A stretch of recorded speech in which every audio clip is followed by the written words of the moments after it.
Conversation with History. I'm Harry Chrysler of the Institute of International Studies. Our guest today is Trita Parsi, who is president of the National Iranian-American Council and adjunct professor of international relations at the Johns Hopkins University School of Advanced International Studies. His new book is Treacherous Alliance: The Secret Dealings of Israel, Iran, and the U.S. Trita, welcome to Berkeley. Thank you for having me. Where were you born and raised? I was born in Iran, southern Iran, in the Khuzestan region. And my family left Iran right before the revolution in Iran, late 1978. And I grew up in Sweden. And I did most of my schooling in Sweden, but I've been living in the United States off and on from 1990s and permanently since 2001. And looking back, how do you think your parents shaped your thinking about the world? Well, it was being born at that time, going through the revolution, going through the Iran-Iraq war. It's very difficult not to have been influenced by politics per se. So from a very early age, I've been obviously very interested in politics because it was so defining everything we were doing. The fact that we had to leave Iran, the fact my dad was both in the Shah's prison and in Khomeini's prison later on. These things definitely affect the way that you look at things. And was he a political activist? Or? He wasn't a political activist, but he was critical of some of the policies of the Shah. And as a result, he ended up in jail during the time of the Shah. And then later on, when the revolution occurred, they accused him of having been a collaborator with the Savak, which was not true. And he actually went back to clear his name, and he ended up in jail during Khomeini's time now, in Khomeini's jail. But he did clear his name, and he came back to Sweden.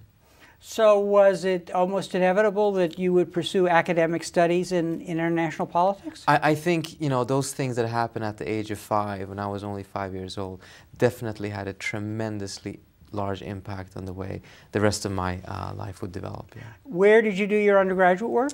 I did a degree in political science at Uppsala University in Sweden, which is one of Sweden's oldest universities, and a master's in economics at Stockholm School of Economics. And then I came to the United States to do my PhD at Johns Hopkins. Now you are an international relation realist. What are the big picture items that a realist such as yourself brings to the table to affect his perspective on what he sees in the region? Well, I think one of the biggest advantages of realism, it's at times a very simple theory, but also a very sophisticated one, an elegant one in that. It's the focus on power as being the key variable. And obviously, power cannot be an explanatory factor for everything, but it is probably the most decisive factor.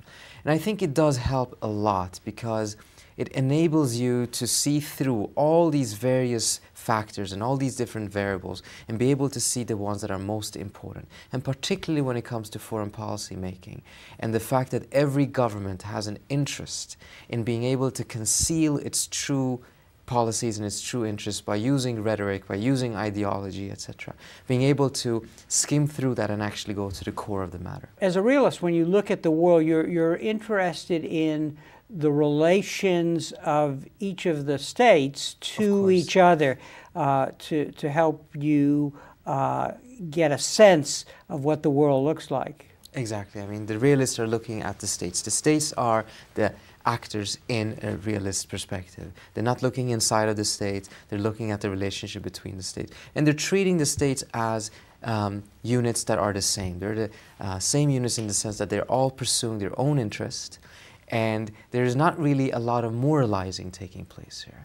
International relations is seen as an amoral activity, and morality does not really come into play because decision makers cannot use personal morality to make decisions for states. And as a result, oftentimes I think actually that helps analyze the situation because you take away some of these aspects that make it so much more complicated, and you're bringing a moral dimension that only tends to make the analysis more blurry in my view. Mm-hmm.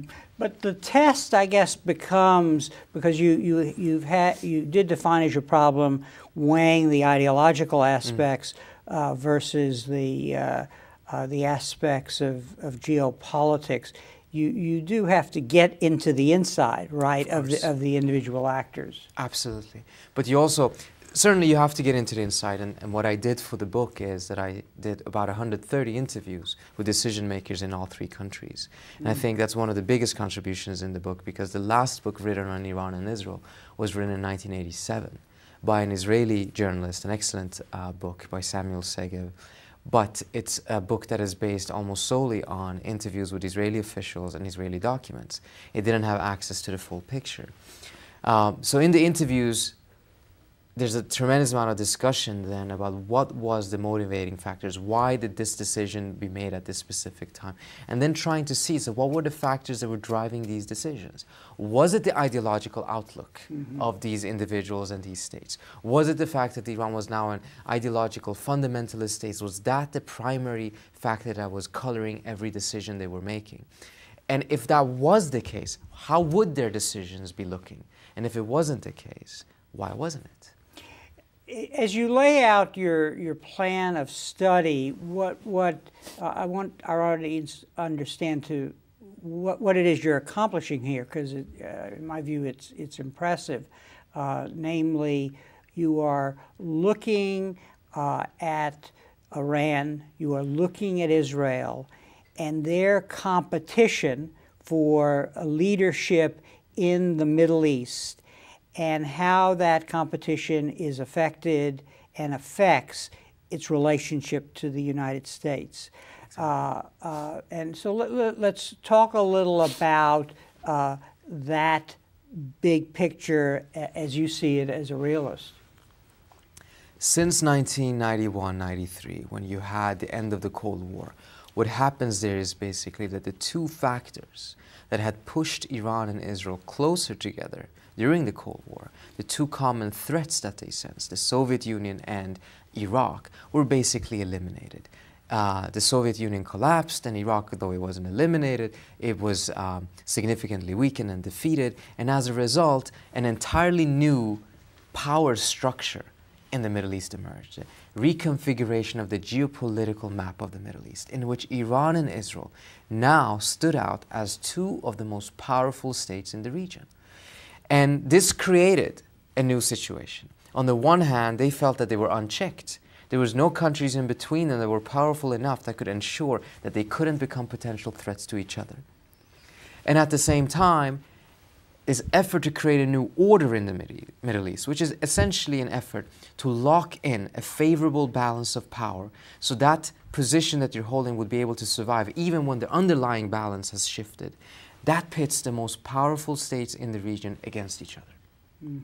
And that's what we've seen ever since that year. And I want to emphasize for our audience that before the end of the Cold War, the international structure, the global structure, was bipolar, with a competition between the Soviet Union and the United States. And once the Soviet Union fell, then the only superpower was the United States, and hence an important actor for the region. Absolutely.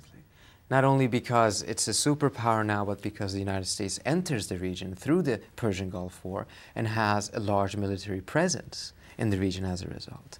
And now, if you are seeking a preeminent role in the region, you cannot balance the United States by turning to the Soviet Union, because it no longer existed. There's no other major pole in the world at the global level.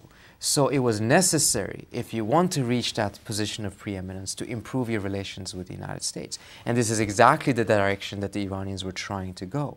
But now, from the Israeli perspective, there was a fear that if the United States and Iran were to improve their relations, if they were to have a rapprochement, it would change Israel's significance in the Middle East, and a deal could come at the expense of Israel's security interest, which was a remarkable shift in the Israeli position, because throughout the 1980s, it was Israel who had been lobbying the United States, talk to Iran, sell arms to Iran, ignore Iranian rhetoric because it's not reflective of their true policy. We need Iran on the western side of the camp, and we needed to balance the Arabs. And now there was a complete shift. Now it was an effort to prevent that dialogue from taking place. Now, when the Soviet Union collapsed and the first President Bush was in the White House, and Dick Cheney was Secretary of Defense, there was an effort to redefine America's global role. And there was a document, a Pentagon guidance document, which was leaked to the press, then withdrawn because of the controversy. And that document actually relates to the discussion we're about to have, because it said that the U.S. should prevent the rise of any hegemon in any region of the world, lest that hegemon threaten America's global hegemony. That fits into all of this, does it not? And it's critical, and if you take a look at it in a historical perspective, the United States, or take it from the Iranian perspective, the Iranians have, throughout history, played a preeminent role in the region because of their natural conventional superiority.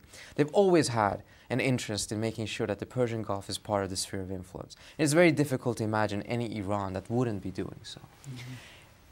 When the Brits left the Persian Gulf in 1971 and they withdrew from everything east of the Suez, Iran saw its opportunity to emerge as the major power, and it needed America's blessing, and it got it from the Nixon administration through the twin pillar policy. Once Iran attained that position, its critical interest was to make sure that the superpowers, its rivals, would never get a pretext to re-enter the Persian Gulf. And it's critical to understand that the Iranians, under the Shah, a very close friend of the United States, still viewed the United States as a potential rival. Mm-hmm. It was not a hostile rival, but it was still a rival. It didn't want the United States to come into the region because then Iran would lose its preeminent position. Now, the Iranians were playing that game, and it was irritating to the United States to a certain extent, but it was under the shadow of a much larger conflict, which was the Cold War, in which the United States needed Iran as a bulwark against Soviet Union. Mm-hmm. So the Iranian power games had a far less of an importance back then than it did because of the Cold War. But by 1991, once the Soviet Union had fallen, then that issue came to the fore. And now the United States was saying that in these critical areas, such as the Persian Gulf, because of its energy resources, the United States cannot permit any power to emerge as a regional superpower. Mm-hmm. Now, as we look at the two states that you're focused on, Iran and Israel, it's very interesting that you find great continuities between the regimes despite their very different character. So in the case of the Shah, we have a secular modernizer who uses repression. In the case of the Khomeini and the regime that followed, we have a theological, religious regime. But in fact, both have very great similarities in the way they behave in the region. Absolutely. And this is, again, something I think is much easier to be able to discern if you approach it from a realist perspective, because you know which variables to take a look at, and you don't get, your attention is not put away towards other issues that are less important. But when you take a look at Iranian foreign policy, you see tremendous amount of continuity. Iran has an ambition of being a preeminent power in the region, which means that it will play its neighbors in such a way that is quite similar during the time of the Shah and during the time of Khomeini. If ideology had been a decisive factor in Iranian foreign policy, you would have seen a major shift in Israeli-Iranian relations in the 1980s. On the surface level, you certainly did see a shift. And in many ways, the Iranians changed their behavior. They stopped selling the oil, or tried to at least. But in reality, because of the security imperatives in which now Iran was at war with an Arab state, and namely Iraq. In Iraq, and Israel was one of the few countries, if not the only one, that was able and willing to help the Iranians access American weaponry and American spare parts. The Iranians needed Israel, and the Israelis were more than keen to reach out to the Iranians. So behind the scene, you see a continuation of a policy quite similar to what existed in the 1970s during the time of the Shah. But on the surface, you see a completely different picture. Mm-hmm. Now, it is important for whatever regime is in power in Iran that they come up with a formula for dealing with issues such as the Palestinians, the on-again, off-again peace process, in the region, the whole question of religious sites in Israel, and so on. These issues come up again and again, and there is some variation in not necessarily the overall position, but on the emphasis and the difference between rhetoric and operational policy. Absolutely, absolutely. You see it. Iran has a contradiction in its security approach, because on the one hand, in the short term, it has oftentimes needed Israel in order to be able to balance the Arab states that it's seen as a threat. But in the long run, the Iranians have recognized, both the Shah as well as the Khomeini government, that it needs to find a formula to make friends with its permanent Arab neighbors, and that it cannot do so by constantly seeking to balance them by having alliances with foreign powers, external powers. So the Iranians have oftentimes used the anti-Israel card to create a common denominator between themselves and the Arab states in order to be able to improve that relationship, bridge the Arab-Persian divide, bridge the Sunni-Shiite divide, and make sure that Iran could find less tense relations with its immediate as well as its permanent neighbors. Mm-hmm. Now, Khomeini substituted the notion of political Islam as the ideology, and he initially thought that he could use that to overcome the Arab-Persian divide. Correct. But there's a volcano under there, Absolutely. which is the Sunni-Shia split, which becomes increasingly important today. It became importantly back then as well, but more than anything else, while the Iranians were trying to bridge that divide and they were trying to play the political Islam, what they managed to do was to truly scare the Arab governments, because the Arab governments felt that this was a threat, an ideological threat and a political threat to their position. And Iran, in the beginning of the revolution, had a policy of regime change. It was trying to export its revolution. It was trying to replace the monarchies in the Persian Gulf with states that were constructed in a similar way as Iran, with a similar political Islamic outlook. But it was, again, a vehicle that the Iranians were trying to use to be able to gain that position of preeminence, because this is a critical point. Iran may have a tremendous amount of power, and on numerous occasions in history has had that, but it cannot reach that position of preeminence unless it has buy-in from its neighbors. They need to accept and legitimize Iran's position. And to do so, Iran, during the time of the Shah, was playing the American card. It was an ally of the United States, and it still didn't manage to fully get it because its relations with Israel was seen as being too close by the Arabs. Come the 1980s, the Iranians were trying to use political Islam to do so, but that required a replacement of the governments in the Arab world, and that was not possible. So in both cases, the Iranians failed.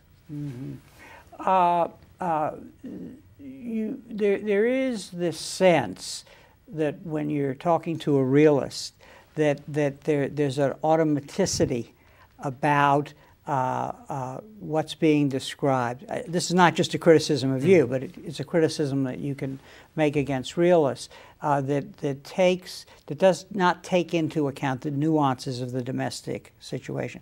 And I want you to comment on that, in light of the extent to which we've come to realize how fragmented the Iranian governmental structure is. The conflict between reformers and conservatives, between secularists and religious types, and so on. So why are you comfortable in using your theory to essentially put this aside? Although I recognize that your book is very rich in its descriptive detail.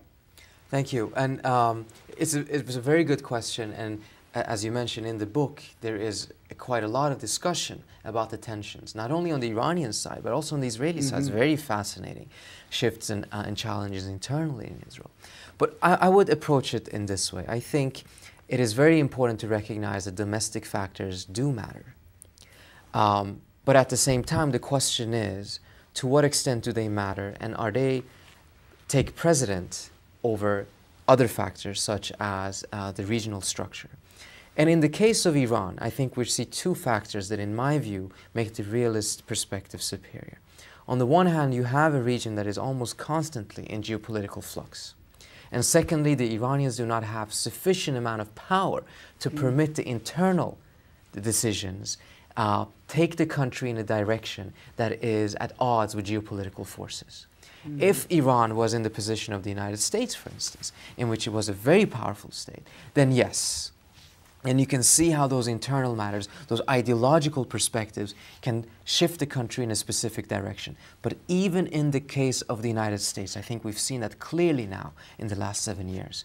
You have a policy that is driven to a large extent by ideology, but even the sole superpower runs into a wall and recognizes that it needs to go back to more realist policies. And that's exactly what we've seen in the Middle East. We've seen how the Iraq War and the failure there have caused a backlash against the ideologues in the United States, an ascendancy of the realist. And I think it shows the tensions. And I think it shows that if a country is very powerful and it is in a somewhat comfortable position, the domestic factors can become decisive. But when they're not, which is the case of Iran in the last 30 years, then the realist factors, the international structure, becomes more decisive. Let's talk a little about Israel, because with this end of bipolarity that you've discussed, the rise of the U.S. as the only superpower in the world, Israel's policies and strategies had to change. Why, and what did they do? Well, Israel played a critical role for the United States during the Cold War. It was an outpost of the United States in the Middle East in a way. It was a bulwark against Soviet penetration. And it had proven itself to be a reliable and a strong ally, particularly after the 1967 war. But come the end of the Cold War, you have a completely new situation. And in the way that the Cold War ended, and in the way that Saddam Hussein was defeated, that created a tremendous amount of tension and apprehension in Israel.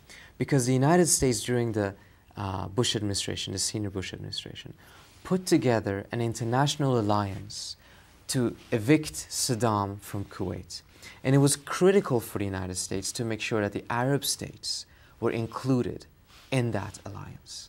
So the Bush administration spent a tremendous amount of political capital putting together this Arab alliance within the international alliance. And to do so, they had to basically promise two things. First, that if the Arabs helped the United States against Iraq, which would be an unprecedented case, a large coalition of Arabs fighting another Arab state, the United States would have to come and put pressure on Israel after the war to make compromises with the Palestinians. Secondly, in order for the Arabs to remain in the coalition, Israel needed to be kept out. And so now suddenly Israel was in a situation in which the United States was visiting with almost every Arab state in the region, many of them at odds with Israel. And it was doing everything to make sure that Israel was as far away from the United States as possible. Israel was started to be treated as a burden rather than an asset. And come the Madrid conference after the war, the United States basically had to drag Yitzhak Shamir to the conference. He would not want to participate in that. And this created, again, a tremendous amount of tensions between the United States and Israel. The United States and Israel had a low in their relationship, probably the deepest low that they've had during that period. And then there was an additional factor.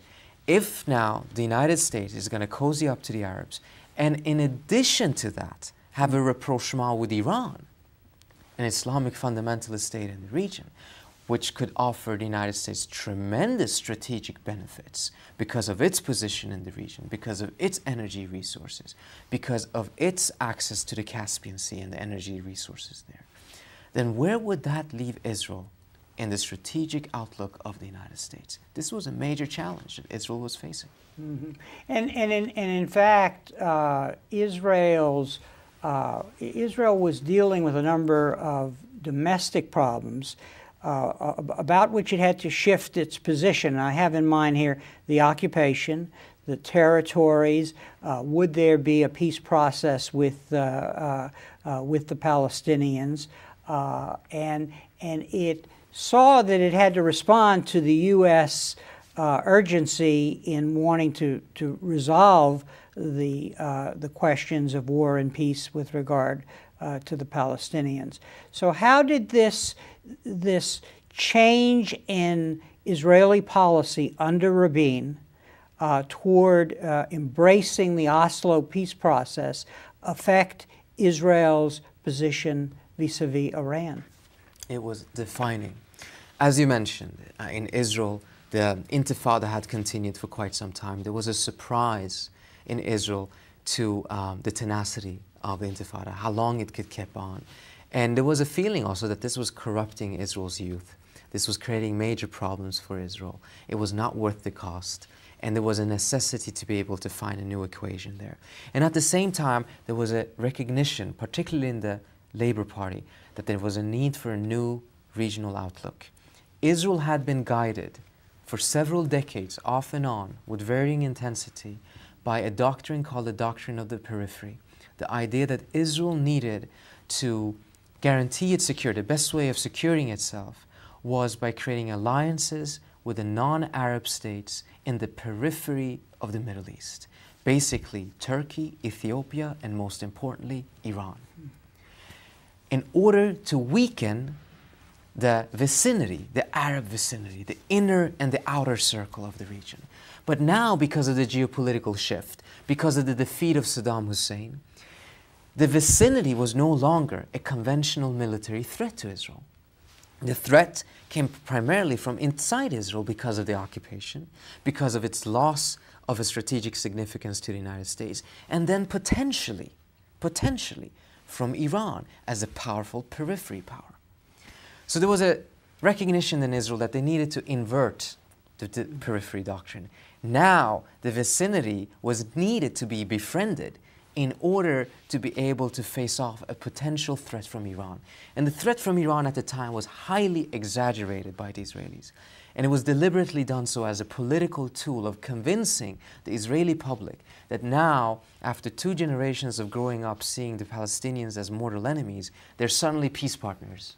And if you want to make them peace partners, you need a more ominous threat down on the horizon, and that threat was Iran. I want to ask you a question at this point, and this goes back to the realist perspective. And as you were speaking, I thought of this issue. I'm worried that it's going to rain outside. I'm overly paranoid about it raining, and so I'm always have my umbrella in hand. And come across today, and it is in fact raining, basically, and I have my umbrella, and so I'm responding. So I guess what the issue becomes is we're talking about the transition in Israel's policy when it moves from one position toward Iran toward another. To what extent is it anticipating the rain before it rains, or is its response a real and effective one, given the fact that it is raining today, on this particular day? I think there's a third aspect here. To what extent is it anticipating the rain? To what extent was the rain real? To what extent did the umbrella bring out the rain? Yeah, right. I would say that if you take a look at the situation at the time, it's not realistic to be able to say that Iran posed a significant threat to Israel at the time. For several reasons. Its conventional military was not in that shape. And secondly, it actually did not have a good relationship with the Palestinians at the time. Hamas was a Sunni organization coming out of the Egyptian Brotherhood that had very poor relations with Iran. PLO had very, very poor relations with Iran throughout the 1980s because it was a secular pan-Arab, Arab nationalist organization. And both of these Palestinian factions sided with Saddam Hussein during the war. So in spite of all of Iran's rhetoric standing with the Palestinians, he had very poor relations with the Palestinians. The relationship with the Palestinians emerged as a result of the peace process and the effort that went along with the peace process, which was to isolate Iran in the region. Very similar to what we have today with Annapolis, in which the primary objective of Annapolis seems to be isolate Iran, not necessarily peacemaking between Israelis and Palestinians. So there was, and perhaps, an excessive anticipation of a potential Iranian threat. They didn't have a nuclear program. They didn't have the missiles. They didn't have the conventional threat. They didn't have the relationship with the Palestinians. They did have one thing, which was the relationship with Hezbollah, though. But it served a political purpose. The Israelis, however, that I've spoken to, advisors to Rabin, etc., did not anticipate that using Iran as a political argument would have the consequence of making Iran look at Israel as a greater threat. And there was a commission, a committee put together by the Israelis a couple of years into Israel shifting its policy, depicting Iran as a global threat, pressuring the United States to sanction Iran and not talk to Iran. A committee was put into place to assess what was the Iranian threat and what could Israel do. And the recommendation was, stop talking so much about Iran, because Israel's focus on Iran had caused Iran to focus more on Israel. It was creating a problem. It was becoming a self-fulfilling prophecy. And you had significant Israeli politicians at the time, including Ehud Barak and others, coming out and saying Rabin and Peres' excessive rhetoric about Iran was creating a problem rather than solving it. So to pick up on the metaphor, at a certain point, it is the case that the umbrella causes the rain, actually. There is an Israeli recognition that that was the case. Now we're in a different situation. Yeah. Whether that was the case or not, people can discuss. Many people in Israel credit Netanyahu, for instance, for stopping the rhetoric against Iran for the first 9 months. But now there's a sense that the threat is there. So whether Israel contributed to making it or not, it becomes a secondary issue from the Israeli perspective. Now the reality is that there is a sense that Iran is a threat. Iran does have the capabilities. It's not necessarily so, in my view, that Iran would be irrational and start a war, etc. But there is very few voices in Israel that are saying, don't worry about this.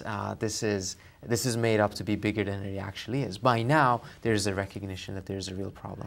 You make reference to in 2004, the Project Daniel, which was completed under Sharon, which essentially argues for a doctrine of preemption on Israel's part, so that when you have a fear, you need to act to prevent it and nip it in the bud.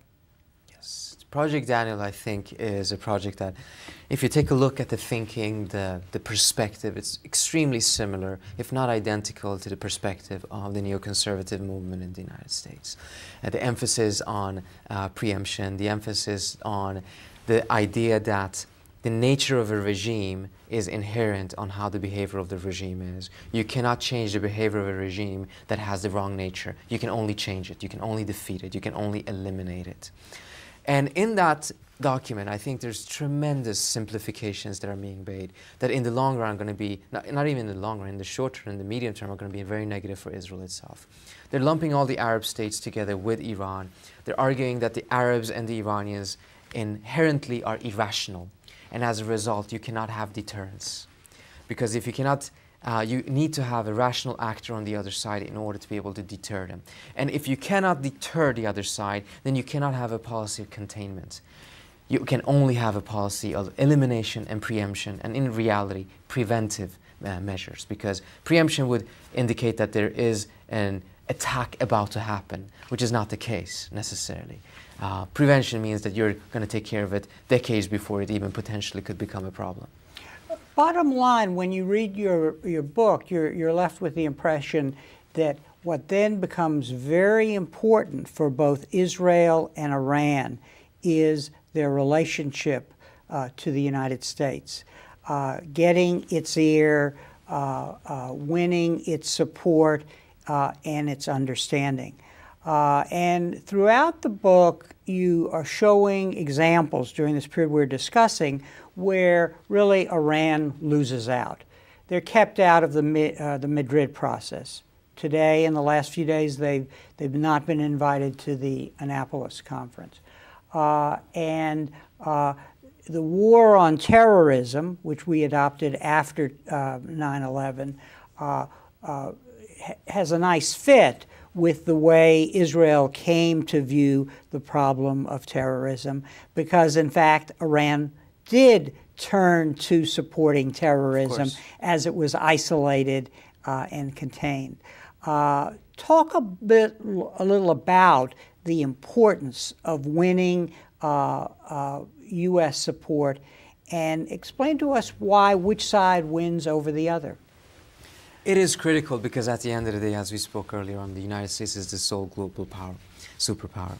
And the Iranians could not attain the position that they were hoping for in the region if they were constantly at odds with the United States. Now, their conclusion has been somewhat different, though, in the sense that every effort they've made so far to help the United States, to aid the United States, to come to terms with the United States, has, after a period, turned out to backfire on them. There's several good examples. One is actually the Madrid conference, in which the Iranians, prior to that, were helping the United States against Iraq, hoping that they would be included in the process, and then they ended up being excluded. In Afghanistan, the Iranians probably provided the U.S. with the most important help that they've ever provided the U.S. with, because they were the ones who had been fighting the Taliban for more than a decade almost, and they had extensive relations with the anti-Taliban forces. They supported the United States. They gave tremendous amount of political support to the U.S. internally in Afghanistan, and they've been credited as being the ones who won the peace for the United States in Afghanistan. 6 weeks after the conference in Bonn, in which the U.S. and Iran closely coordinated their efforts, and they got a new constitution in Afghanistan, the United States put Iran into the axis of evil. This shocked Tehran, and this helped strengthen the hands of those in Iran, going into the internal elements, the hands of those in Iran who were arguing from the very outset, you cannot get the United States to accept you, you cannot get the United States to recognize Iran as a legitimate power and come to terms with Iran by helping the U.S. You can only do so by making it as costly as possible for the United States not to do so. So whenever the U.S. is pursuing a policy of isolation, make it costly for the U.S. to pursue a policy of isolation. And those are the factions that oftentimes have ended up winning out because the moderate elements failed to deliver the United States. It sounds to me that it becomes very important for supporters of Israel or the supporters of Iran to influence American foreign policy in the United States. Certainly, and there the Iranians really have no cards to play. The Jewish community does have extensive presence. They've been in this country obviously much, much longer. They are integral part of American society and American political system. Iran has a completely different situation. They don't even have a diplomatic relationship with the United States. They cannot do any lobbying or anything of that sort. So they have completely lacked presence in a critical arena, which is the arena of American foreign policy making. So they've oftentimes ended up in a situation in which they're being able to provide help to the United States in the region in the hope that that automatically would cause the United States to reciprocate. But not having a foot in the American foreign policy making arena, that has put them in a very disadvantageous position and helped the pro-Israeli elements who felt that if the United States and Iran were to work together, if they made a deal, the United States would sacrifice Israeli security interests in order to achieve a deal with the Iranians. And they have acted against those deals and oftentimes managed to scuttle them. You are head of the National Iranian-American Council. What is the goal of that group, and how does it impact this process? The National Iran-American Council was put together by me and a couple of other individuals in Washington, D.C. right after 9/11. It was a reaction to 9/11 in which we were shocked to see that the Iranian-American community that was so much against what happened at 9/11 had such a hard time voicing their support for the United States and their opposition to terror. They basically lacked a voice in the United States, and we thought that it's important to educate the community on how they can gain that. We did not aim to be the voice. We aim to help the community raise its civic participation level, start adopting democratic values and be part of the democratic process. I mean, one of the things that was shocking to us is that in the United States, the community here has access to one of the best political systems in the world. It has democracy here. It's been in this country because it didn't have democracy in Iran, but it is not taking advantage. It's not participating in the democracy over. So that's what we wanted to promote. As the organization evolved, however, and we became the largest Iranian-American grassroots organization, pressure started to come on us from our community that we should start taking positions on various issues. And the one issue that has been important for our community, very much so, is to avoid an unnecessary military conflict between the United States and Iran. And I think Iranian Americans oftentimes see themselves as double stakeholders in this. As Americans, they don't want to see a single American life being lost in such an unnecessary war.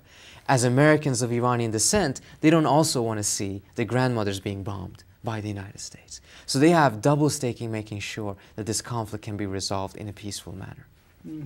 Let's talk about this possibility of war, but let's put it in the context of nuclear weapons. As a realist, and I guess I'm a realist also, isn't it almost inevitable that a power such as Iran that feels so threatened would go for nuclear weapons, whatever it's saying it's doing or not?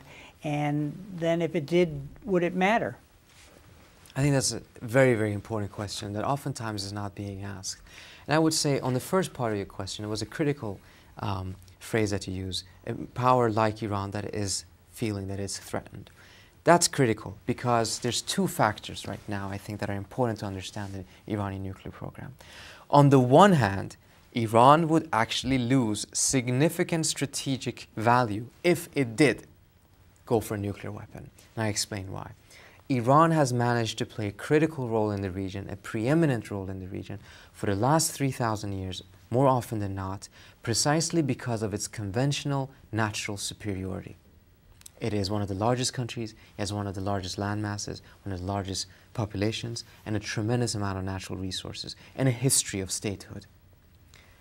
If Iran, however, were to go for a nuclear bomb, it could spark an arms race. And it could, unfortunately, whether they like it or not, it would most likely project a threat to many of its neighbors.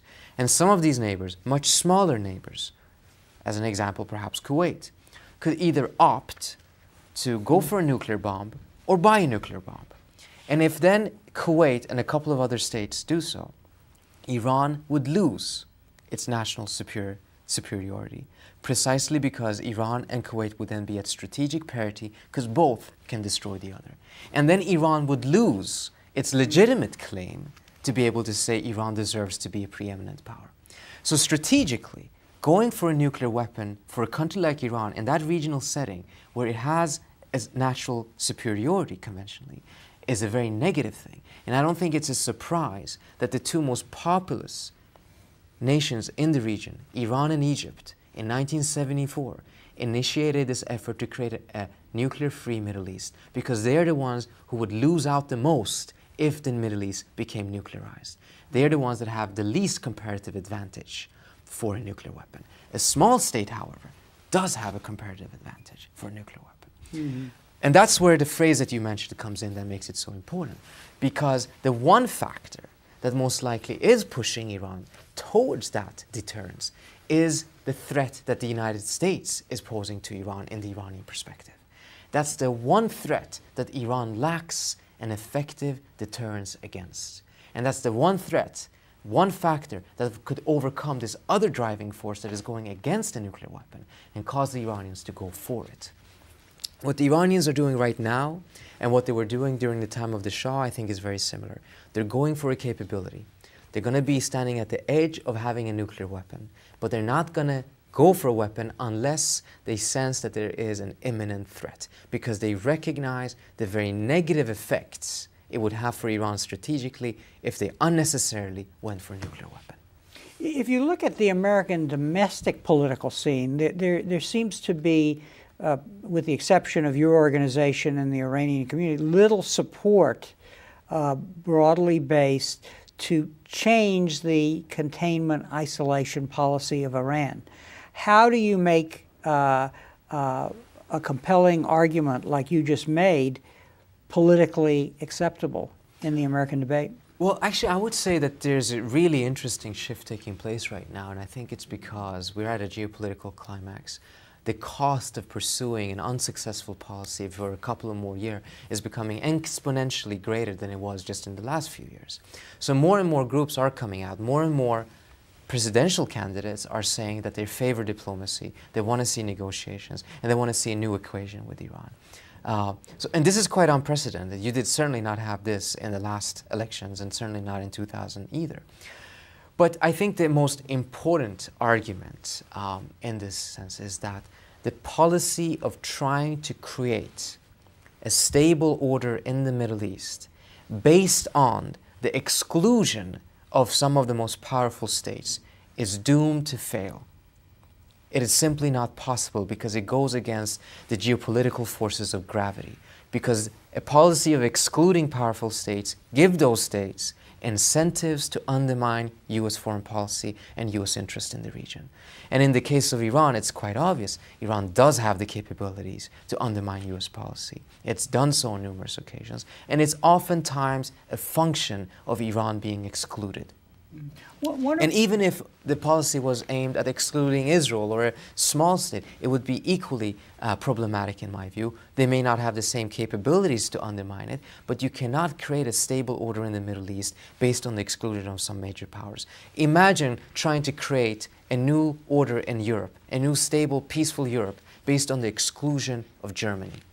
Where would that have gotten the United States? The United States did the exact opposite. It recognized that it needed to integrate Germany into Europe in order to ensure that it would be peaceful. Despite this policy of containment and isolation, isn't it fair to say that the thing that has enhanced Iran's power more than anything else was the debacle in Iraq? The debacle in Iraq, the defeat of the Taliban, has in many ways accentuated Iran's power, but more than anything else, it has limited American power. And in that sense, in relative terms, the Iranians have ended up in a much more important position. And it's had a ripple effect in the sense that many of the countries in the region that depend on American security, that depend on American hegemony, they've ended up in a very difficult position because they have not only lost faith in American power, but they lost faith in American competence. And that's a very dangerous position to be in if you want to be the security provider of this region. How does one make known in the United States the complexity of the debate in Israel? Because one of the virtues in your book, as you go through this historical period from the time of the Shah to the present, is that you reveal the real subtlety of the Israeli debate with some of the most interesting arguments not winning out, and sort of almost an inexorable movement toward this very dark, negative view of Iran, which then impacts the U.S. debate. It truly is fascinating when you really scratch the surface and you see how the debate has been in Israel. And I had great access in Israel, and part of the reason for that was because when I went to Israel, I got a lot of help from my professors at Hopkins, including Elliot Cohen, but also I had just come from Iran. And when I approached the Israelis, I said, well, I would like to talk to you. I just came from Iran, and I did about 40 great interviews with Iranian officials about Israel. Do you have time to chat? And almost everyone did. That's right. And it was truly revealing because I got probably 30% of the valuable information from my interviews with Israelis. 70% of the information that was valuable to me was to listen to the questions they had for another hour after my interview. That was truly revealing of what they were really concerned about. And I think gave me great insights of what their thinking was and what their calculations and their fears were. But there's been a tremendously interesting debate in Israel. It's been very fascinating to see in what direction it's gone. And right now, I think we're in a stage in which Israel currently is going on autopilot. Israel is in a state of strategic paralysis. It is pursuing a policy based on the idea that the chessboard has not changed, but it has. They're pursuing a policy as if Lebanon did not happen last year, as if Iraq did not happen, as if the United States is in the same position that it was only a couple of years ago, as if Iran does not have 3,000 centrifuges. And it's devastating for Israel, in my view. I think it's very dangerous. But there's no political leader so far that has shown the courage of coming out and saying, look, plan A did not work. We have to focus on a plan B. That's very costly within Israel's political domestic scene to be able to do so. But you do have voices outside of the political sphere. The former Israeli officials, such as Ephraim Halevi, the former head of Mossad, Shlomo Ben-Ami, the former foreign minister, who have come out and said these things, including, by the way, the current Israeli foreign minister, Livni, who has come out indirectly or directly, leaked information saying Iran is deterrable.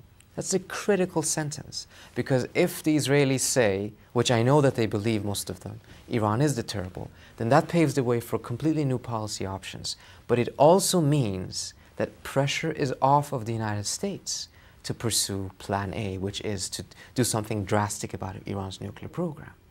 And that's the fear in Israel. How will this play out internally in Israel? And B, if Israel comes out and says, we can resolve Iran in a different way, what will that do in the United States? How will that affect the U.S. foreign policy direction? And will the pressure be off of the United States to really take a very harsh position against Iran? What about the story within Iran? That is, that there's no evidence at the present time that there is a reformist leadership that can take the initiative to move in a positive direction. And of course, I have to preface that by saying that when these opportunities have emerged within Iran under Rafsanjani or under Khatami, we haven't responded, and then their position has eroded.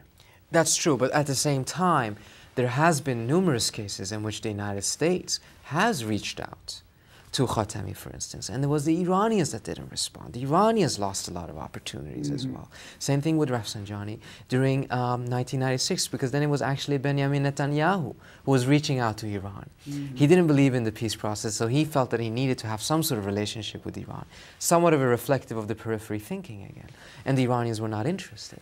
So there's enough blame to go around, although I would say that in the last couple of years, the United States has lost tremendous opportunities.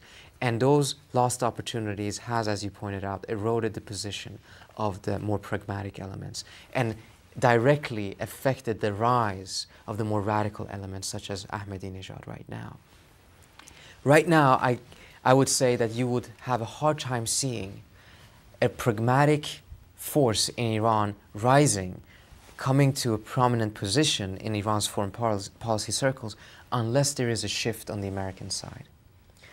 I think the policy of increasing the threat and the danger with the calculation that that will cause the pragmatists to win internally in Iran is quite erroneous. It's going to end up being false, I believe, because it's precisely the threat and the sense that the pragmatists have failed to alleviate that threat that feeds in and strengthens the radical elements in Iran. You're bringing to our discussion, real insight on the domestic situations in both Iran and Israel, and obviously your realist perspective is very informative and insightful, and I'm just I want to get at this at the human level to help people understand this. We seem to be heading over a cliff. By that I mean all of us, the countries we've been talking about in the United States, and on the one hand we have Israel, the Jews having suffered the Holocaust, never being recognized, over these many years, feeling an existential threat.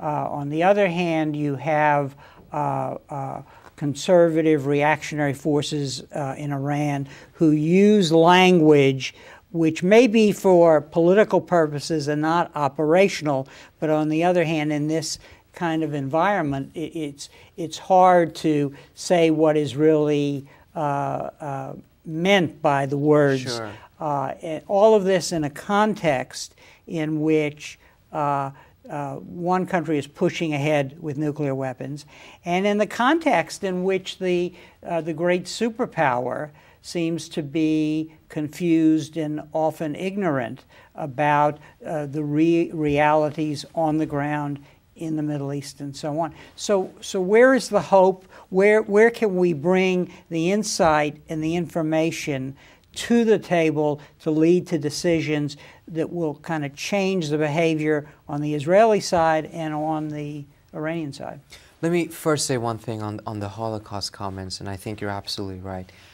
These statements coming out of Ahmadinejad is creating a tremendous amount of anxiety and fear in Israel for quite understandable reasons. And I think in many ways, Ahmadinejad has actually crossed even a line that the Iranian government had about the limits of its excessive rhetoric on Israel.